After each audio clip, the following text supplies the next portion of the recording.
Good morning, everybody, and thanks so much for coming out. First, I want to start out by giving a shout out to my man Greg Schiano and the football team. So exciting to be a part of Rutgers at this time with the athletic department trending on an upward swing, and watching the football team get that win against Indiana was really fun, really special. And so I'm excited about where our athletic department is going, and really excited about where we're going.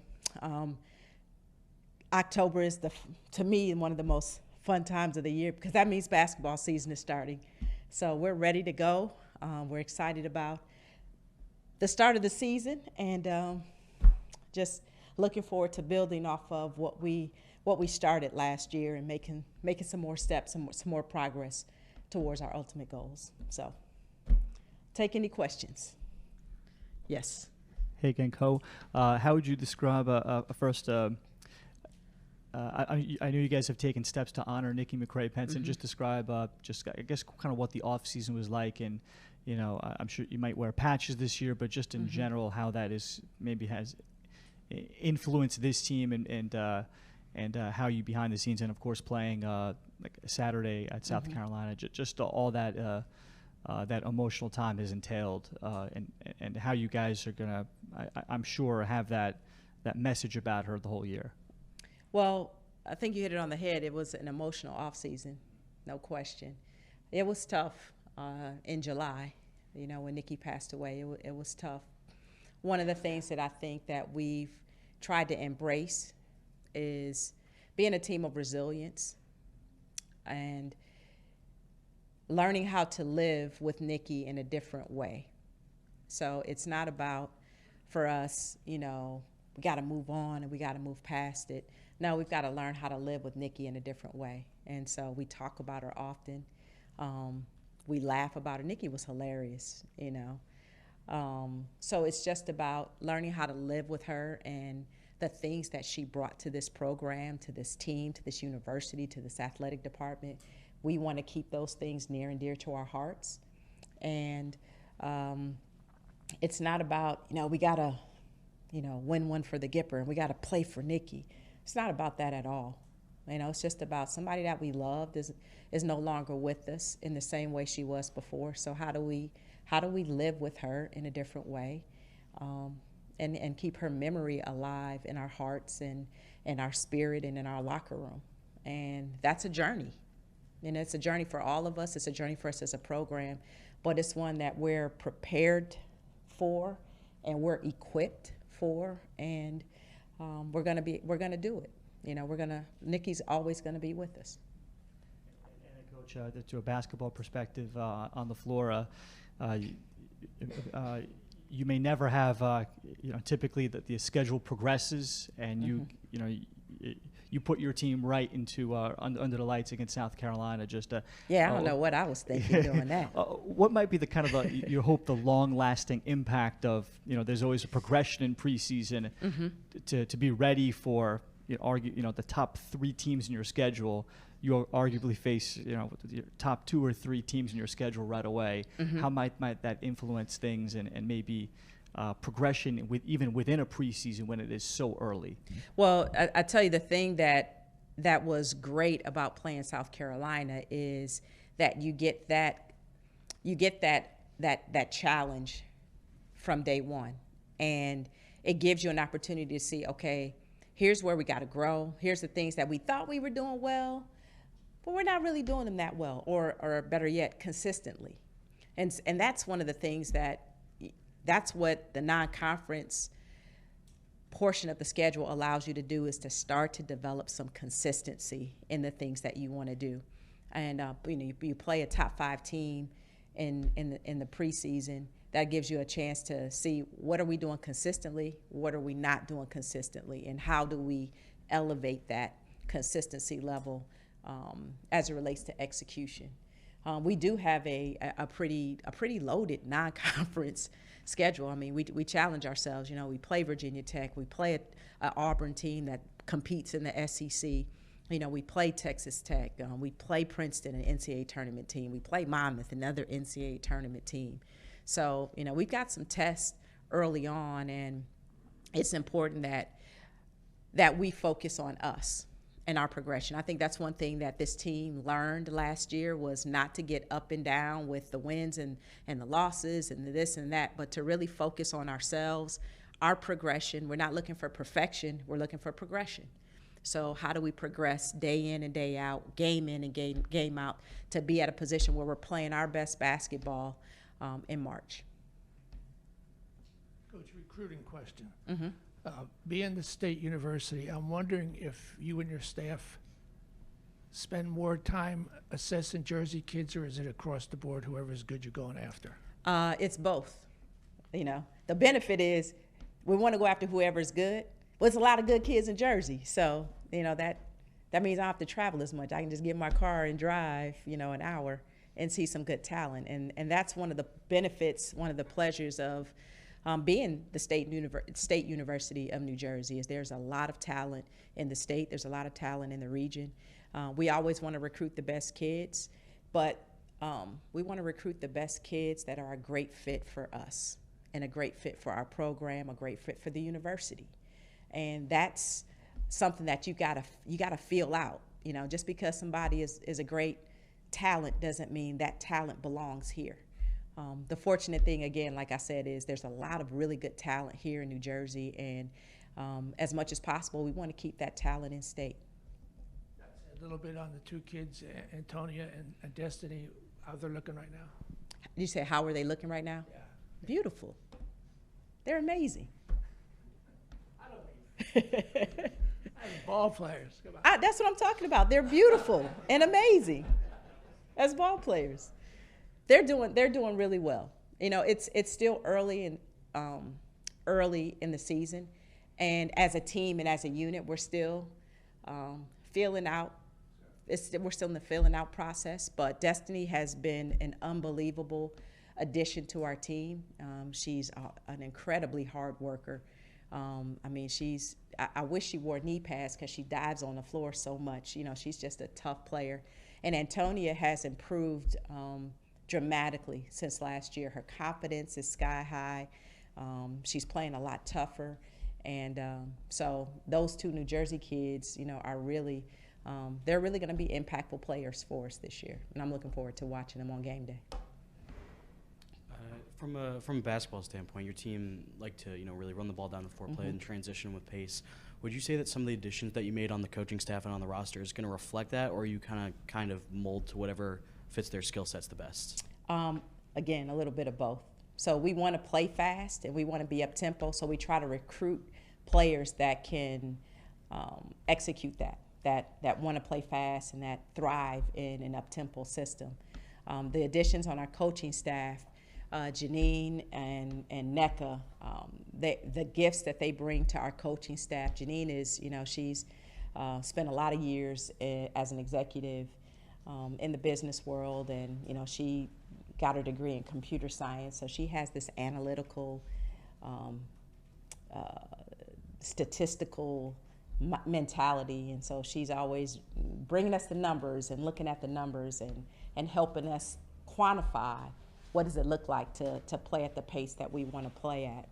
And the same thing in terms of bringing something to the staff. NECA brings that grit, determination, toughness to our forward position. And we've seen the benefits of that already with, you know, how she's impacted our big wings in Destiny and Kayleen.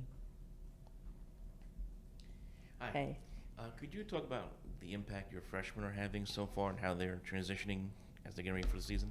Yeah, you know, having Jill and Lisa come in, they are just sponges.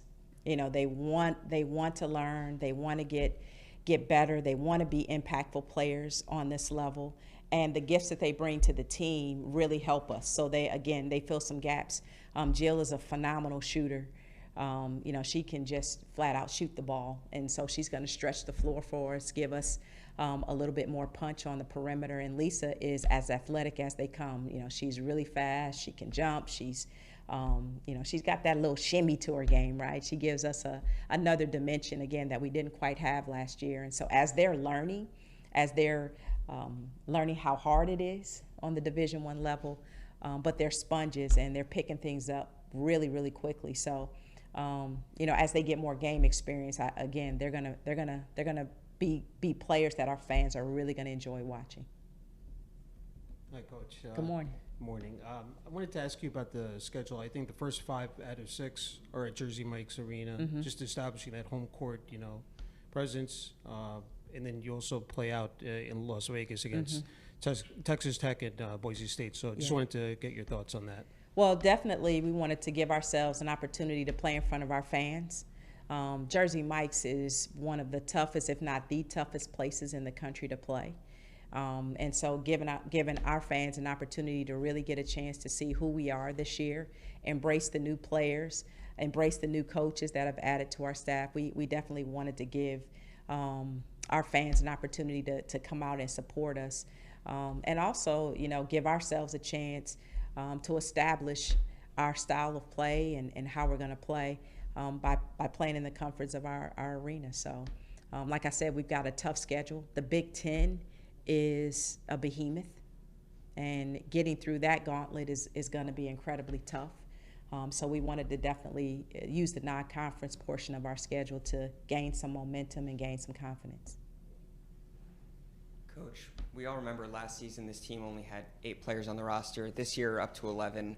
How much is that additional depth going to help this team down the stretch? Well, I think it helps. It's going to help us throughout the season, certainly down the stretch. But, in practice, it makes a big difference, in how you practice, how you prepare, not having to, not being in a position where you're going to wear players down over the course of the season. So I'm excited about, the roster and the numbers that we have. And I think it's definitely going to help us over the course of the long haul.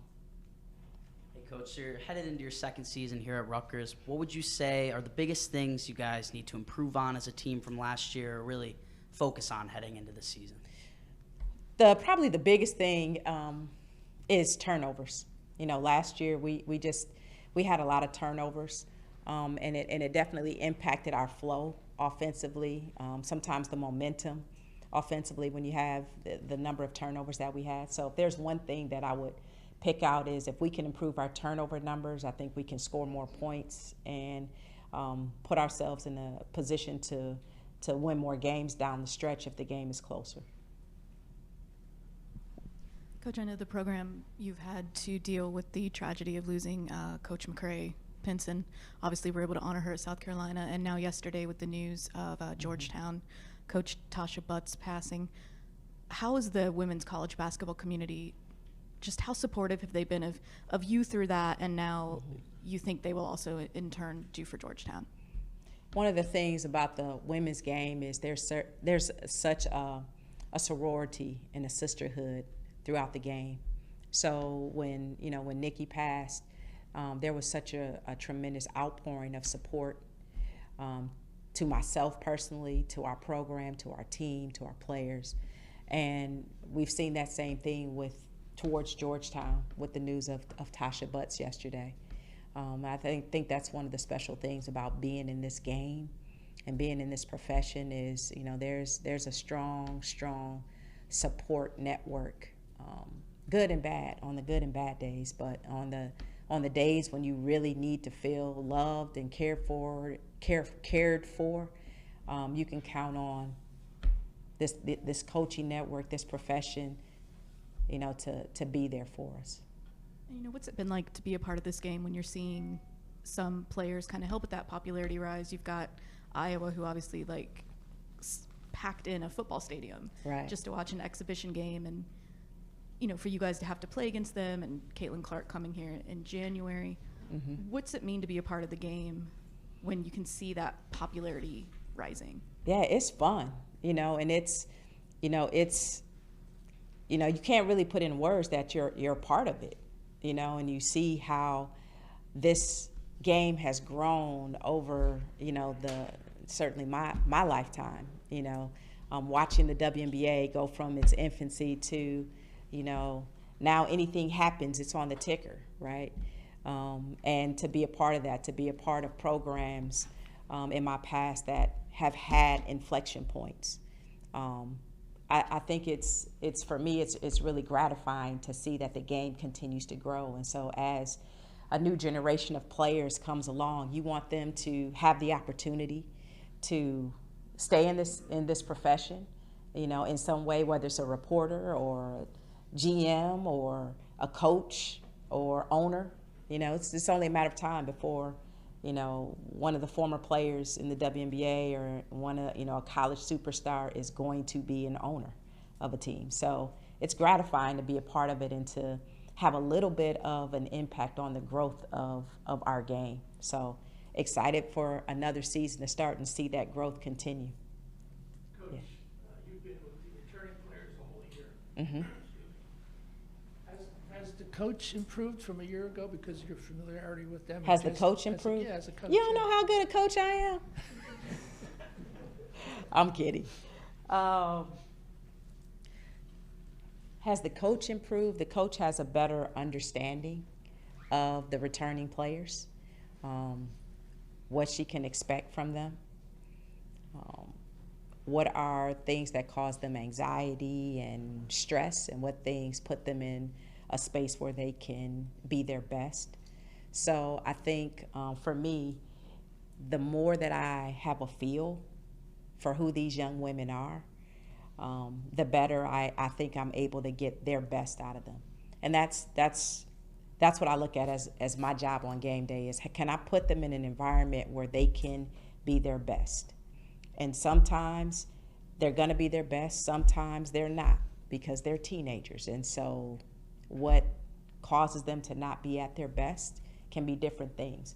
So the better I know them, the better I can help them through moments when they're not at their best, when they're struggling a little bit. And so I think I'm a little farther along with the returning players on being able to be that resource for them on game day. And Coach, I'm sure you've been hard on all of your point guards in the past as a coach. So tell us about Maya Petticord and what excites you about her. You know, what she's got between the ears and all of that. Because I'm sure as an ex-point guard, I'm sure you must have a special relationship brewing with her. That's definitely true. What I love about Maya right now is she is so hungry, right? And she is a student of the game. So, you know, we get off the plane from South Carolina. She's already watched the game. You know, I'm like, okay, I want to watch the game. And she's like, Coach, I watched it twice already. I'm like, dang, the plane was only an hour and a half long. Like, how'd you get it in? But she is that kind of student of the game. And when you have that mentality that you're gonna absorb as much as you can, she's gonna have a tremendous growth over the course of the season, over the course of her career. Thank you so much. Thank you, guys.